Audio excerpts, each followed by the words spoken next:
हरे कृष्णा। भगवद गीता में जो कई सारे विषय वर्णित हैं उसमें से एक प्रमुख विषय है प्रकृति के 3 गुण, जिनके द्वारा सबके ऊपर प्रकृति नियंत्रण करती है। वो है 3 गुण, सत्वगुण, रजोगुण और तमोगुण। इनके द्वारा आत्मा को शरीर के साथ बांधा गया है। तो जब हम कहते हैं कि हमें इस शरीर से मुक्त होकर जब हम भगवान के धाम में जाना है तो हमें 3 गुणों से मुक्त होना होगा। भगवान श्री कृष्ण ने जो 3 गुणों की विस्तार से चर्चा की है भगवद गीता में, 700 में से लगभग 70 श्लोक उसमें 3 गुणों की चर्चा की है भगवान श्री कृष्ण ने। सत्वम रजस्तम इति गुणा प्रकृति संभवाः निबध्नन्ति महाबाहो देहे देहीनमव्ययम्। 14वें अध्याय के 5वें श्लोक में भगवान श्री कृष्ण कहते हैं कि देही और देहिनः मतलब आत्मा को इस शरीर के साथ बांधने वाले ये सत्व, रज और तम, ये 3 गुण हैं जिनके द्वारा आत्मा और शरीर इनको बांधा गया है। तो यदि हमें इसे मुक्त होना है तो क्या करना होगा? सबसे पहले मुक्त क्यों होना चाहिए? गीता में ही भगवान श्री कृष्ण अर्जुन को कहते हैं। दूसरे अध्याय के 45वें श्लोक में भगवान श्री कृष्ण कहते हैं कि त्रैगुण्य विषया वेदा निस्त्रैगुण्यो भव अर्जुन, कि सारे वेदों में 3 गुणों के बारे में चर्चा की गई है। सारे विषय है वो भी 3 गुणों के अधीन है। त्रैगुण्य विषया वेदा निस्त्रैगुण्य भव अर्जुन, कि हे अर्जुन तुम इन 3 गुणों से परे जाने की सोचो। और इसका परिणाम क्या होगा? उसका परिणाम 14वें अध्याय में पुनः भगवान श्री कृष्ण बताते हैं कि 3 गुणों के परे जाने का परिणाम क्या होगा। गुणान एतान अतीत्य त्रिन देहि देह समुद्भवान जन्म मृत्यु जरा दुःखैर विमुक्तो अमृतम अश्नुते। भगवान श्री कृष्ण कहते हैं गुणान एतान, ये जो 3 गुण हमने देखे, सत्वगुण, रजोगुण और तमोगुण, गुणान एतान अतीत्य त्रिन, जब कोई व्यक्ति इन 3 गुणों से परे चले जाता है, अतीत्य त्रिन देहि देह समुद्भवान, देहि और देह, इससे जो समुद्भव, इससे जो 3 गुण आए हुए हैं, जो बांध रहे हैं, जो प्रकृति से निकले हुए हैं, ये 3 गुण जो आत्मा को शरीर से बांधे हुए हैं, जब कोई व्यक्ति गुणान एतान अतीत्य त्रिन, जब इनसे परे जाता है तो जन्म मृत्यु जरा दुःखैर विमुक्तो, जन्म मृत्यु जरा और दुख इनसे मुक्त हो जाता है।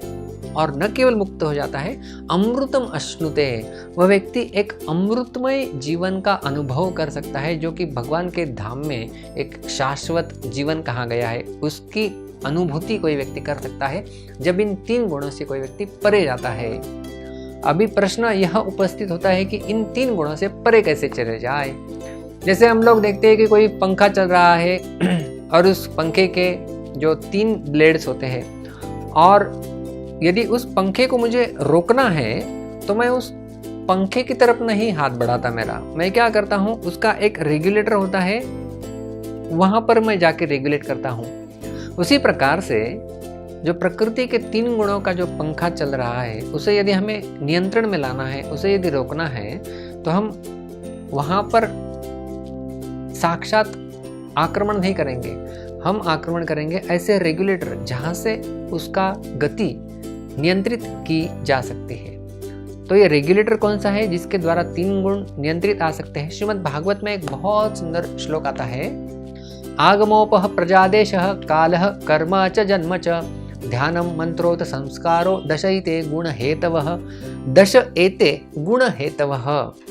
गुणों के ऊपर नियंत्रण लाने के लिए एक रेगुलेटर है जिसमें ये 10 बटन है। जैसे पंखा होता है, उसके नियंत्रण लाने के लिए ऐसा हम एक रेगुलेटर होता है, उसमें 1 2 3 4 5 गति नियंत्रक जिसे कहते हैं। तो उसी प्रकार से जो 3 गुण है उनके ऊपर नियंत्रण लाने के लिए ये 10 अलग अलग मार्ग बताए गए हैं। तो ये 10 यदि हम लोग देखें तो सबसे पहला बताया गया है आगम। आगम का अर्थ है शास्त्र। तो किस प्रकार के शास्त्र हम लोग पढ़ रहे हैं उससे हमारे गुणों के ऊपर नियंत्रण आ सकता है। तो ऐसे कुछ ग्रंथ हैं जो हमें 3 गुणों के परे लेके जाने में मदद करते हैं। तो यदि हम लोग उनका अध्ययन करें, भगवद गीता, श्रीमद् भागवत आदि ग्रंथों का यदि हम लोग अध्ययन करते हैं तो हम लोग 3 गुणों के परे जा सकते हैं। दूसरा है आपह। आपह का अर्थ है जल। किस प्रकार का जल हम लोग ग्रहण कर रहे हैं। कोई व्यक्ति कोई नशापान करता है तो उसके अंदर, वो भी जल तत्व है, तो उसके अंदर का तमोगुण बढ़ेगा। या फिर कोई व्यक्ति भगवान को अर्पण किया हुआ जल या भगवान का अभिषेक किया हुआ चरणामृत उसको ग्रहण करता है तो उसके अंदर जो है वो शुद्ध सत्व प्रवेश करेगा और वो आगे अग्रसर हो सकता है। आप यानी जल, कौन सा जल हम लोग ग्रहण कर रहे हैं? प्रजा तीसरा घटक है कि किन लोगों के साथ हम संग कर रहे हैं। कोई व्यक्ति पियक्कड़ है, कोई बहुत ही अधिक शराब के अधीन है, उन व्यक्तियों का संग करेंगे तो हम भी वैसे बनेंगे। इसलिए कहा जाता है जैसा संग वैसा रंग। इसलिए भगवान के भक्तों की संगति जब हम स्वीकार करते हैं तब हम भी उनके जैसे बनेंगे, हमारा संग अच्छा बन जाएगा और हमारे अंदर का सत्वगुण बढ़ सकता है। आगम आपः प्रजा देशः, चौथा घटक है देश यानी स्थल। कौन से जगह पर हम लोग निवास करते हैं, कौन से जगह में हम लोग हमारा ज़्यादा समय बिताते हैं, वो तय करेगा कौन से गुण में हम लोग रहेंगे। आप लोगों ने अनुभव किया होगा जब हम लोग किसी फिल्म थिएटर में चले जाते हैं तो वहाँ के जो तरंगे हैं वो हमारे शरीर के ऊपर कंपन, उसका प्रभाव होता है, रजोगुण बढ़ा हुआ लगता है। और वही हम लोग कभी मंदिर में जाते हैं, भगवान का दर्शन करते हैं तो थोड़ा सुख शांति का अनुभव होता है, यानी सत्वगुण वहाँ पर प्रधान होता है। तो कौन से जगह पे हम लोग ज़्यादा समय बिताएंगे उस जगह का गुण हमारे अंदर आएगा। अगला है काल, पांचवा घटक, कि कौन सा काल का हम लोग लाभ ले रहे हैं। तो जैसा जो दिन का समय है वो भी अलग अलग गुणों में विभाजित होता है। सुबह का समय सत्वगुण में होता है, दोपहर का रजोगुण में होता है और रात का समय जो है वो तमोगुण में होता है। तो इसलिए कहा जाता है जल्दी उठना है। सुबह ब्रह्म मुहूर्त में यदि हम लोग उठते हैं तो सत्वगुण का लाभ हमें बहुत अधिक मिल सकता है। अगला है कर्म, कि हमारी क्रियाएं किस प्रकार की है। लोभ के द्वारा प्रेरित क्रियाएं हैं या मैं संतुष्ट हूँ लेकिन भगवान के संतुष्टि के लिए मैं कार्य कर रहा हूँ।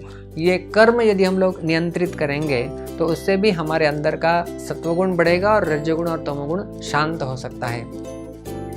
आगम आपः प्रजा देशः कालः कर्म च जन्म च।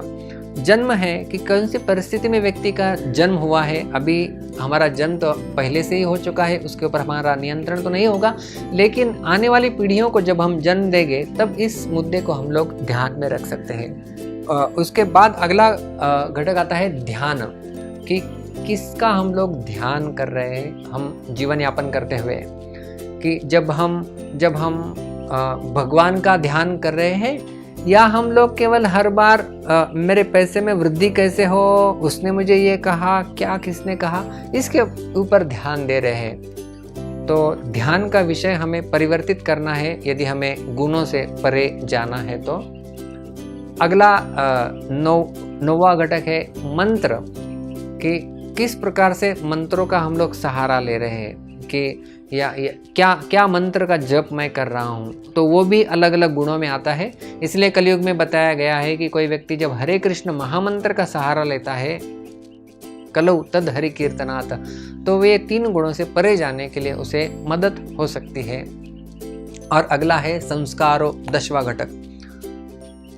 तो जो वैदिक सभ्यता में 16 संस्कार बताए गए हैं वो भी इसी उद्देश्य से प्रेरित है कि व्यक्ति इस केवल भौतिक संसार में ही बद्ध न रहे, लेकिन उसकी एक आध्यात्मिक यात्रा की शुरुआत हो और वो 3 गुणों से परे चला जाए। तो इस प्रकार से हम लोग देखते हैं कि ये जो 10 घटक है, आगम आपः प्रजा देशः कालः कर्म जन्म मंत्र संस्कार, तो जब इन 10 घटकों के ऊपर जब हम नियंत्रण करेंगे, जैसे हम लोग रेगुलेटर से स्पीड रेगुलेट करेंगे तो पंखे की गति धीमी हो जाएगी, उसी प्रकार से ये जो 10 घटक ऐसे हैं जिसके द्वारा हम लोग इन 3 गुणों के द्वारा जो आत्मा और शरीर इनका जो बंधन है वो इन 3 गुणों के कारण है।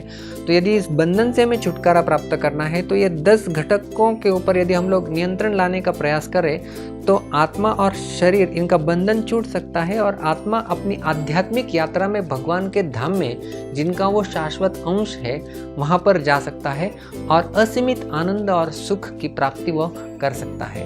बहुत बहुत धन्यवाद। हरे कृष्णा।